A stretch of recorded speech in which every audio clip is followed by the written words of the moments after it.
Muito bem, tá aí Memórias de Dom Bosco, do padre Gildásio Mendes, e aqui nós queremos, né, estar bem próximos desta pessoa que foi um grande pai para a juventude, pai e mestre dos jovens, São João Bosco. Ele mudou de uma forma extraordinária a história da nossa arquidiocese, e eu gostaria de um pouco recordar isso, porque recordar, trazer, né, a gratidão ao coração de tudo que nós recebemos de São João Bosco. Veja, é importante a gente ter um pouco de ideia da história da Arquidiocese de Cuiabá. Nossa cidade, ela tem 300 anos de existência, mais ou menos, e logo no início foi feita a prelazia de Cuiabá. Para vocês terem ideia, a prelazia de Cuiabá ela foi criada com a mesma bula com a qual foram criadas as dioceses de São Paulo e de Mariana, e as prelazias de Goiás, hoje conhecida como Goiás Velho, né, e de Cuiabá. Então, foram essas 4 circunscrições que foram criadas numa só bula e foram tiradas todo esse território. Imagina, São Paulo, Minas, Goiás, Mato Grosso, tudo isso foi tirado da diocese do Rio de Janeiro. Esse era o tamanho da diocese do Rio de Janeiro. Então é evidente que era tudo muito distante, tudo muito difícil. Nós vivemos um primeiro período de evangelização feito pelos jesuítas, pela Companhia de Jesus. Depois foi extinta a Companhia de Jesus por um período, então vieram os franciscanos. E então houve um período no século XIX, para quem não sabe muito história, né? Século XIX, estamos falando de 1800 e alguma coisa, ou seja, o período do Brasil quando ficou independente de Portugal, né? No século XIX, então, os padres diocesanos começaram a se multiplicar, né? O nosso primeiro bispo, Dom José Antônio dos Reis, fez o Seminário da Conceição, seminário esse no qual hoje é a rádio Bom Jesus, essa rádio que você acompanha, e nós tivemos várias ordenações, muitos padres mesmo, assim, para a população eram muitos padres, porque chegamos a uns 30 sacerdotes aqui na diocese de Cuiabá, diocese na época, não era arquidiocese. Só que aconteceu um problema, veio a Guerra do Paraguai, e com a Guerra do Paraguai, os ex-combatentes da Guerra do Paraguai, voltando para casa, trouxeram uma epidemia de varíola, né? Então, se hoje nós estamos preocupados com a pandemia do Covid, que é uma preocupação importante, né? Pelo amor de Deus, ninguém está desprezando isso, mas nós tivemos, no século XIX, aqui em Cuiabá, uma epidemia de varíola que matou metade da população da cidade. Você pode imaginar o que é isso? Metade da população da cidade. Ou seja, num território que hoje é aqui paróquia de Nossa Senhora Mãe dos Homens, né? Lá perto do Goiabeiras, etc. Os cuiabanos antigos, históricos, conhecem aquela região lá como Caicai, né? Por que Caicai? Porque ali era o cemitério do Caicai, onde foram enterrados milhares de cuiabanos, né, infectados com a varíola, né? Por causa da fraqueza que dava, né, a varíola, a bexiga, né? Esse era o apelido que dava para quem era contaminado de varíola, eram os bexiguentos, né? A pessoa ficava combalida, então ali Caicai. Então aquele é o cemitério do Caicai, ali foram enterrados, né? Foi enterrada metade da população de Cuiabá. E, portanto, metade do clero também. Ou seja, os padres morreram, né? O padre não é, digamos assim, isento de ser contaminado por epidemias. E então, houve esse golpe. Sobraram alguns padres mais velhos, outros padres com a vida não muito edificante, porque durante todo o período da monarquia aqui no Brasil, teve infelizmente um movimento contrário ao celibato dos padres, e havia, infelizmente, isso mancha um pouco a nossa história, muitos padres que não respeitavam o celibato, tinham mulher e filho, né? E assim, quando foi proclamada a República, em 1889, muitos desses padres também ou morreram de velhinhos ou deram no pé, porque não levavam uma vida edificante, e uma vez proclamada a República, o clero não era mais funcionário público, porque não havia mais a união igreja e Estado, né? Ou seja, durante o tempo da monarquia, os padres eram funcionários públicos, recebiam o salário. Então agora como é que vai se sustentar, né? Então deram no pé. E assim ficou a nossa cidade no final do século XIX, uma verdadeira tragédia, uma catástrofe em termos de evangelização, em termos de igreja. E o nosso bispo, na época, não era arcebispo ainda, porque a arquidiocese foi só em 1910, nosso bispo, Dom Carlos Luiz Damour, escreveu para São João Bosco. Ele escreveu pedindo, né, missionários salesianos que viessem para Cuiabá. E Dom Bosco respondeu à carta de Dom Carlos. Inclusive nós tínhamos aqui no arquivo da nossa cúria uma carta autógrafa de São João Bosco dirigida a Dom Carlos. Eu cheguei ainda a ver esta carta pessoalmente, quando eu era seminarista jovem, né? O saudoso padre Pedro Comete, salesiano, que foi nosso vigário-geral durante muitos anos, né, guardava essa carta. Não temos mais esta carta porque a Casa Generalícia dos Salesianos, lá em Roma, pediu que todas as cartas assinadas por Dom Bosco fossem recolhidas num grande arquivo. Então, claro, para manter tudo bem arquivado e bem guardado, essa carta também foi enviada para Roma. E está lá arquivada a carta de Dom Bosco para Dom Carlos, nosso bispo. Dom Bosco respondia dizendo que, por enquanto, não era possível mandar os salesianos, porque faltava, né, salesianos. Ou seja, os salesianos já estavam no Brasil, em Niterói, foi a primeira casa salesiana no Brasil, mas Dom Bosco aguardava ainda que fossem, né, as vocações se multiplicassem para mandar para Cuiabá. Bom, quando Dom Bosco, então, morreu, o seu sucessor, né, o bem-aventurado Miguel Rua, Dom Rua, atendeu ao pedido, e eu tenho certeza lá do céu também, né, Dom Bosco olhou para o velho bispo de Cuiabá, Dom Carlos, disse, teve pena da nossa situação e mandou, então, os seus salesianos. Então chegaram aqui os salesianos de Dom Bosco, em 1894, né, 127 anos atrás. E a partir disso, né, eles começaram então a trabalhar no colégio, no Salesiano, hoje chama-se Salesiano São Gonçalo, naquela época chamava-se, né, Liceu Salesiano São Gonçalo. Liceu São Gonçalo, ali era uma área que era, por incrível que pareça, os cuiabanos vão rir, mas o Colégio São Gonçalo era fora da cidade. Né? Por quê? Porque Cuiabá era aqui, essa parte do centro, né, onde está a catedral. Né? Durante muitos e muitos anos, alguns séculos, Cuiabá era basicamente 3 ruas. Era, né, a rua do meio, a rua de cima e a rua de baixo. Né? Era somente isso. Mas aí, claro, a cidade já estava um pouco mais crescida, e já nos arrebaldes da cidade, na periferia da cidade, era o Colégio Salesiano. Toda esta área que ia do Colégio São Gonçalo até o Porto, que hoje é a Avenida 15 de Novembro, aquilo lá era tudo um pouco assim, umas casinhas, uma aqui, outra lá, era a roça, né? Então os salesianos, no fundo, receberam uma chácara aqui em Cuiabá, e foi ali que começou o Colégio São Gonçalo.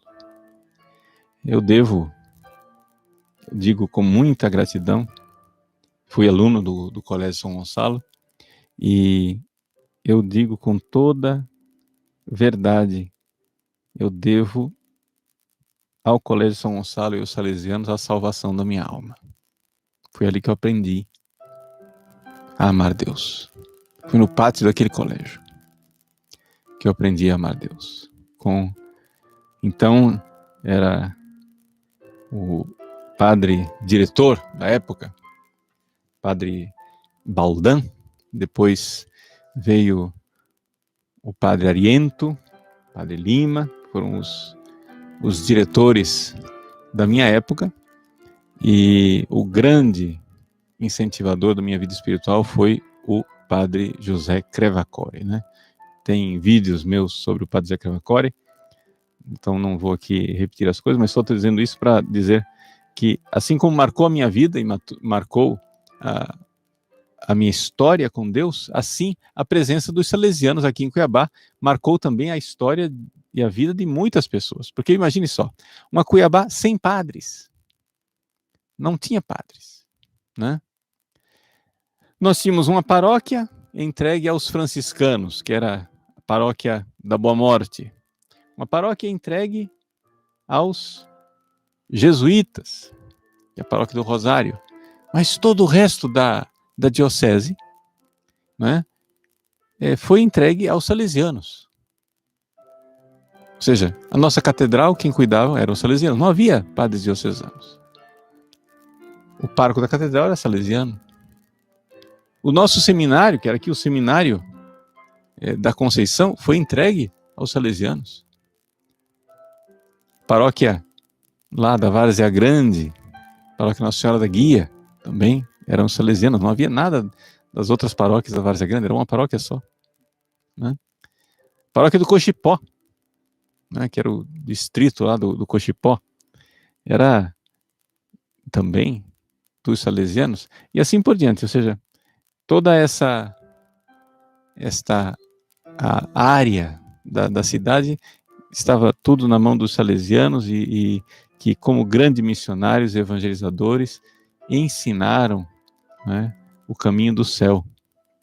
Então, é muito impressionante a gente ver como durante décadas e décadas os salesianos,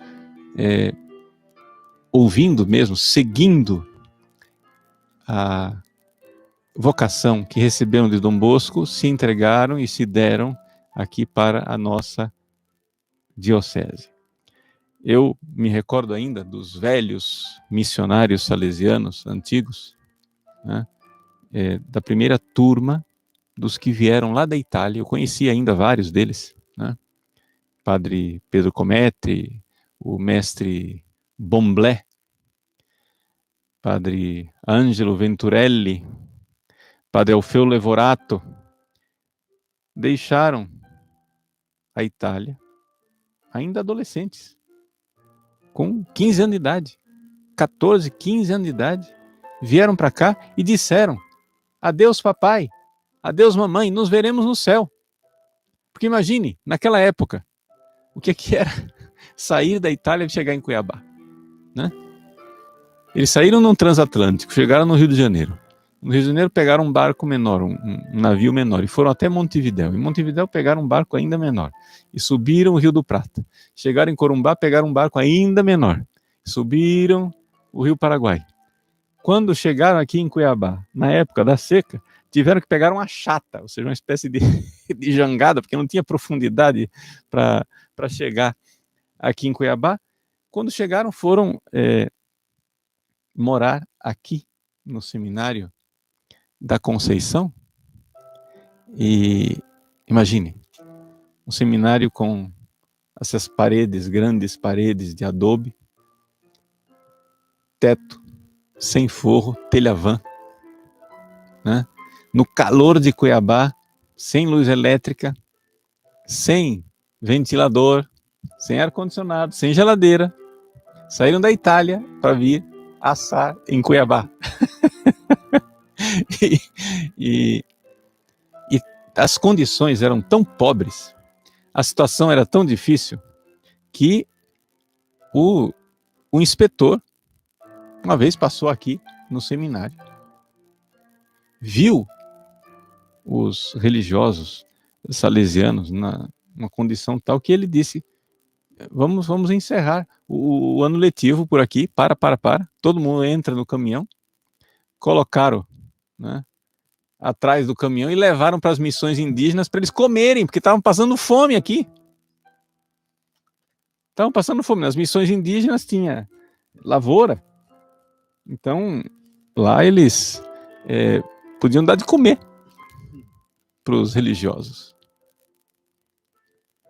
E assim foi o início da história dos salesianos aqui em Cuiabá. Vejam que grande generosidade, né? E é interessante que esses salesianos, italianos, né, na sua maioria, aprenderam português de uma forma extraordinária.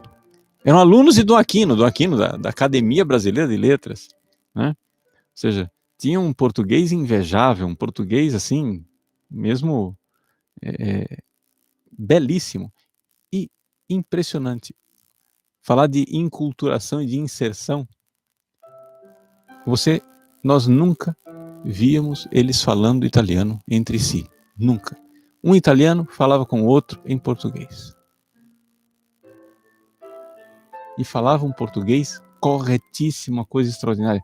Aí os livros do padre Pedro Comete de uma beleza extraordinária, né? E assim, uma capacidade de conhecimento, eram professores, né, extraordinários, e tudo isso, uma doação, uma entrega, levando as pessoas para o céu, levando as pessoas para Deus.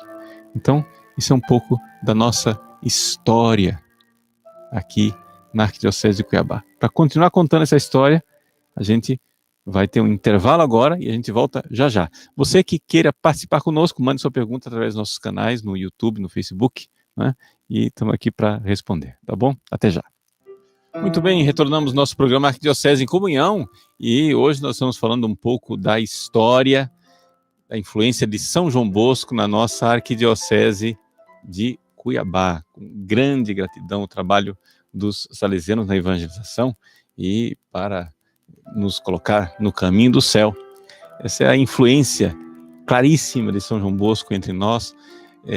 A história da Arquidiocese de Cuiabá seria muito diferente sem a presença maravilhosa de São João Bosco, né? Então, nós vimos então que os primeiros missionários salesianos chegaram aqui e pronto, a diocese não tinha padres, eles então generosamente, com uma grande vontade de evangelizar, se entregaram, se desdobraram, e eu não tenho dúvida de que, ao fazer isso, de alguma forma, eles estavam realizando um sonho de São João Bosco, né?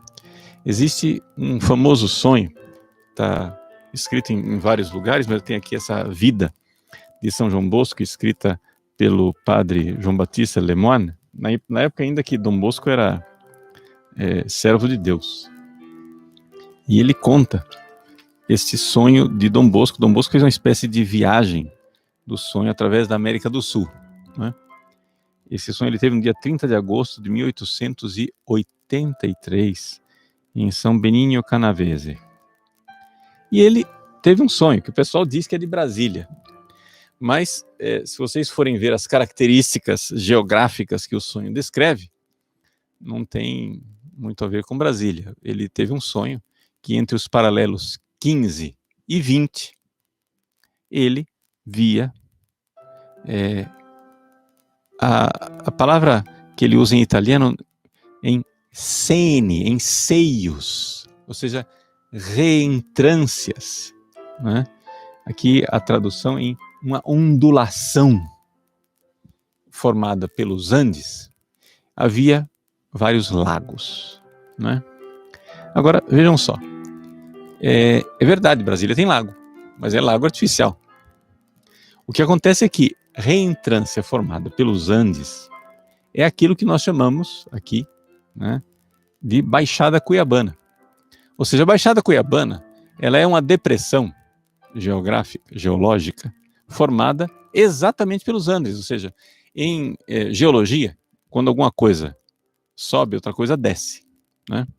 Ou seja, na formação dos Andes, há milhões de anos atrás, quando subiram as montanhas dos Andes pelo deslocamento das placas tectônicas, né? Quando subiu, algo foi para baixo.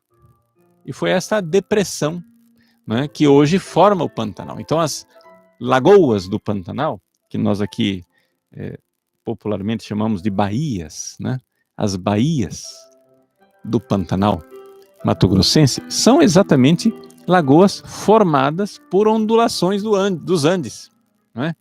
Por esses sene, essas ondulações dos Andes. E aí ele diz que nesse local, né, em que os salesianos iriam fazer a sua evangelização, ele diz que aparecerá aqui a terra prometida onde mana leite e mel, né? Como nós estamos falando de um santo, é evidente que São João Bosco aqui não está falando em primeiro lugar, né, de riquezas físicas, materiais, também isso, claro, né? Também isso, mas sobretudo o que é manar leite e mel, né? Espiritualmente, nós sabemos que nós precisamos, para estar unidos a Deus, precisamos conhecê-lo e precisamos amá-lo. Então, para que haja uma civilização do amor, uma civilização de Cristo, uma civilização de Deus, né, é necessário que tenha o leite da doutrina, que é o que os salesianos faziam, né? São João Bosco, quantos livros escreveu São João Bosco para dar as ideias corretas, a doutrina correta.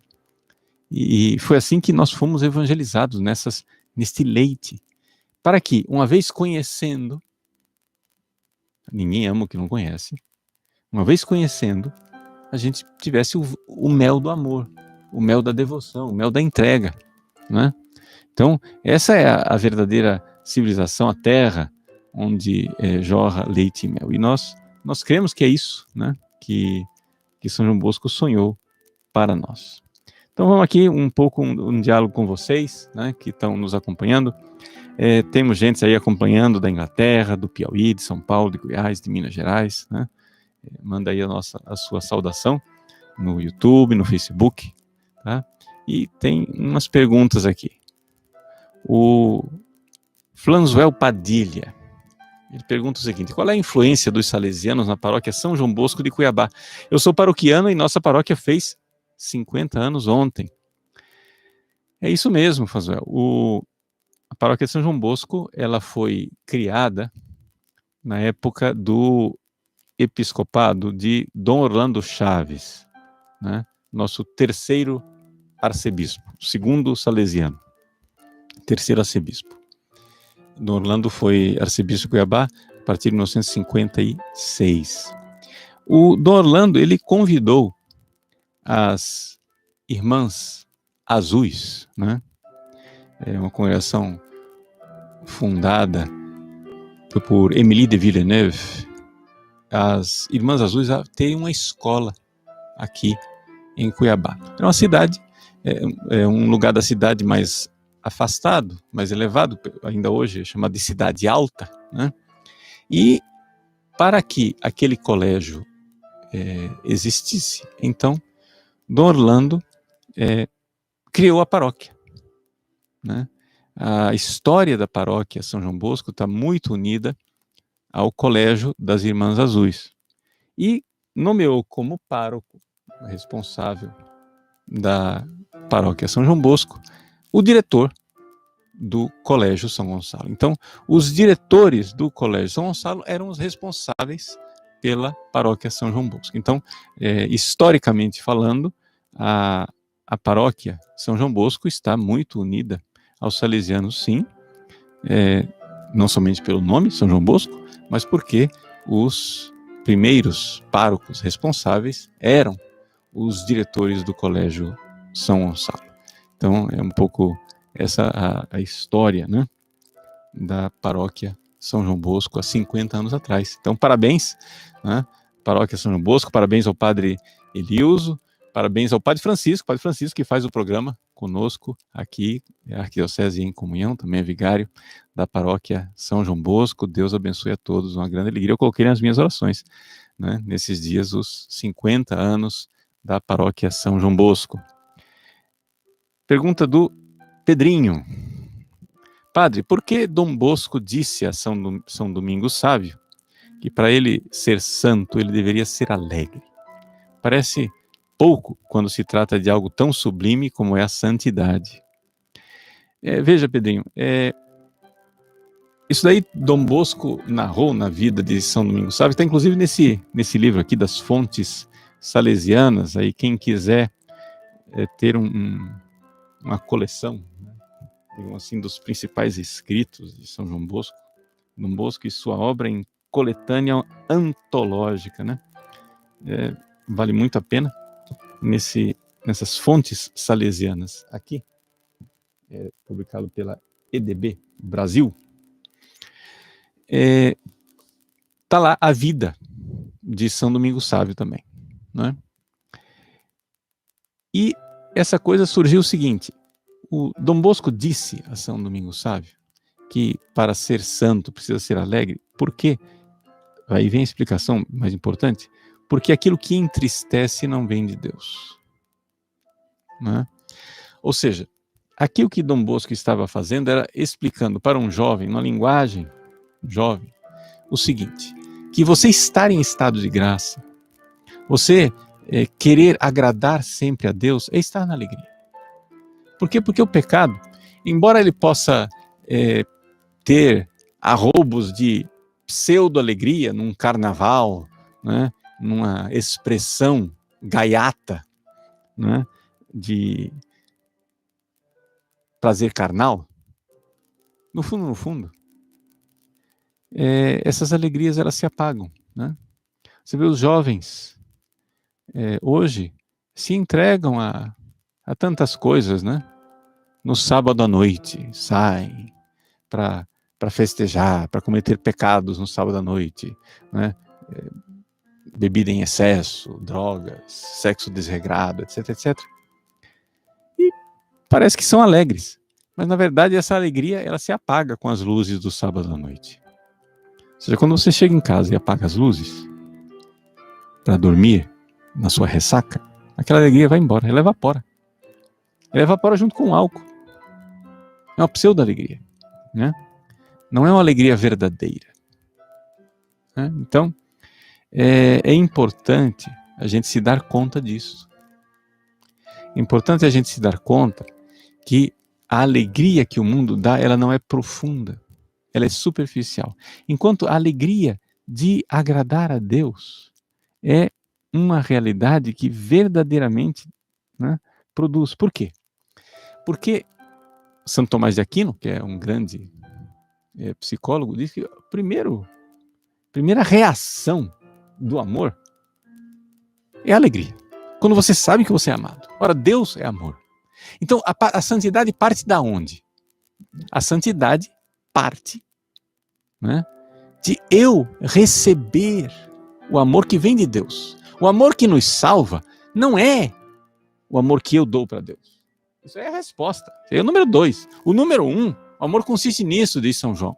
Primeira carta de São João. Deus nos amou por primeiro. Então o amor que nos salva é o amor que a gente recebe, né? O amor que nos salva, esse amor passivo que eu tenho certeza que eu sou amado. Essa é uma das coisas que faz parte da pedagogia de São João Bosco. Ele dizia para os seus salesianos: não basta que os jovens sejam amados, eles precisam saber que são amados.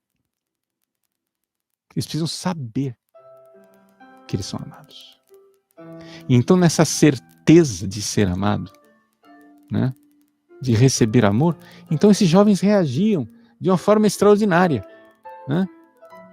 Os jovens que viam o amor de Dom Bosco faziam de tudo depois para não desagradá-lo. Eles deixavam de cometer pecados, deixavam de cometer desobediências para não desagradar o coração de Dom Bosco. Vejam que pedagogia extraordinária, ou seja, pelo amor, eles eram atraídos a fazer o bem, não desagradar São João Bosco. E essa é a grande vitória de São João Bosco. fazer as pessoas entrarem em contato com o amor de Deus, através de Nossa Senhora Auxiliadora, através de Jesus no sacrário, né? Ver quanto Deus é bom, quanto Deus nos ama. Eu não quero ofendê-lo. Eu não quero ofender quem me ama tanto. Então, uma vez que eu sei que eu sou amado, brota essa alegria, esta gratidão, e é desta gratidão que sai a santidade, né? Dom Bosco quis deixar essa herança para os seus salesianos. É interessante a gente ver que ainda em vida, São João Bosco uma vez estava em Roma e teve um sonho. Um sonho em que ele via o oratório, né? O oratório de outrora, o oratório antigo, em que havia muita confiança, reinava a maior confiança, porque é exatamente essa alegria de quem sabe que está agradando a Deus. E aí, de repente, o sonho muda e ele começa a ver o oratório onde os jovens separados entre si, com grupinhos, cochichando, coisas secretas e indecentes entre si. Dom Bosco viu o perigo no que o oratório poderia se transformar, então ele escreveu uma famosa carta, a Carta de Roma, em que ele dizia para os seus salesianos: vamos voltar ao oratório de outrora, vamos voltar àquele ambiente de confiança, de alegria que vem de agradar a Deus, do amor de Deus, alegria que brota do amor de Deus. A Carta de Roma, a carta que Dom Bosco escreveu para os seus salesianos, mostrando exatamente como a santidade brota deste ambiente familiar. Nós estamos num tempo difícil, um tempo em que as instituições vão deixando de ser famílias. Se teve uma coisa típica do cristianismo, foi exatamente isso. Há 2000 anos atrás, quando Jesus enviou os seus apóstolos pelo mundo, ele fundou uma família, a igreja. E a igreja, exatamente por ser família, ela foi transformando as outras instituições em famílias. E havia esse clima de família, não é? Miseravelmente, desgraçadamente, de 300 anos para cá, as instituições estão deixando de ser família para se tornarem empresas. E qual é a diferença da empresa para a família? A diferença é que na família ninguém é descartável. O meu pai vai ser meu pai mesmo depois de morto. Meu irmão é meu irmão mesmo depois de morto. Na empresa, não. Na empresa, você é um CPF. Você é um número. Você é absolutamente descartável. Cumpriu sua função, ótimo. Não cumpriu, a gente põe para fora e contrata outro. Agora veja, o problema é que isto cria um ambiente em que as pessoas se sentem vazias, né? É na família que a pessoa se sente pessoa. Na empresa, você se sente simplesmente membro de um sindicato, no máximo, se você vai se associar aos outros. Você não se sente importante, você não se sente necessário, você não se sabe membro da família. Então, a igreja foi sempre isto. E foi isso que Dom Bosco fez, né, nos seus oratórios, nas suas escolas, onde todos se sentiam família, onde, para não desagradar o pai, que era o pai espiritual, os outros, né, os filhos, os jovens, verdadeiramente sabiam seguir as suas instruções, seguir a vontade de Deus, porque sabia que somos todos membros de uma família, que é a família de Deus. Precisamos reverter isso, precisamos ser mais família e menos empresa, né? Infelizmente, esse tipo de mentalidade está entrando em tudo quanto é lugar. Se nós não cuidarmos, as nossas paróquias viram simplesmente empresa, né? É um lugar simplesmente para vender rifa, fazer bingo, fazer festa, juntar dinheiro, mas onde é que está o fato de que eu não sou descartável? Que a minha alma é preciosa e que existe uma aliança de amor, uma aliança familiar.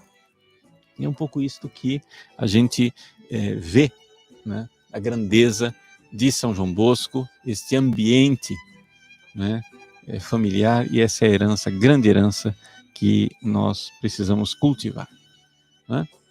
Quero mandar uma saudação especial para o pessoal que nos acompanha. Tem gente também, além da lista que eu já li, tem gente dos Estados Unidos, do Ceará, do Rio de Janeiro, do Paraná, e anunciar para vocês que daqui para frente vai ser assim, todas as segundas-feiras eu estarei aqui com vocês nesse programa Arquidiocese em Comunhão. Nos outros dias estará na terça e na quinta o Padre Henrique, e na quarta e na sexta o Padre Francisco Amaral. Vamos ter as várias temáticas do dia, mas sempre voltados para essa realidade de sermos arquidiocese, de estarmos em comunhão. Amanhã é dia do Padre Henrique tratar de oração. É importante, né, não perca o programa de amanhã, ele vai estar tratando a respeito da vida de oração, né, vai estar com o Pedro Nascimento e colocar para vocês aquilo que é a necessidade da vida de oração, a importância, né, aprender a rezar, aprender a estar com Deus, tá bom? E depois a gente vai anunciando os próximos temas para vocês participarem, estarem juntos conosco nesse programa Arquidiocese de Comunhão. O Senhor esteja convosco, Ele está no meio de nós. Abençoe-vos o Deus Todo-Poderoso, Pai e Filho e Espírito Santo. Amém. Muito bem, encerramos mais um programa Arquidiocese em Comunhão, amanhã com o Padre Henrique, sobre a vida de oração. Nos acompanhe, esteja conosco. Deus abençoe. Até mais.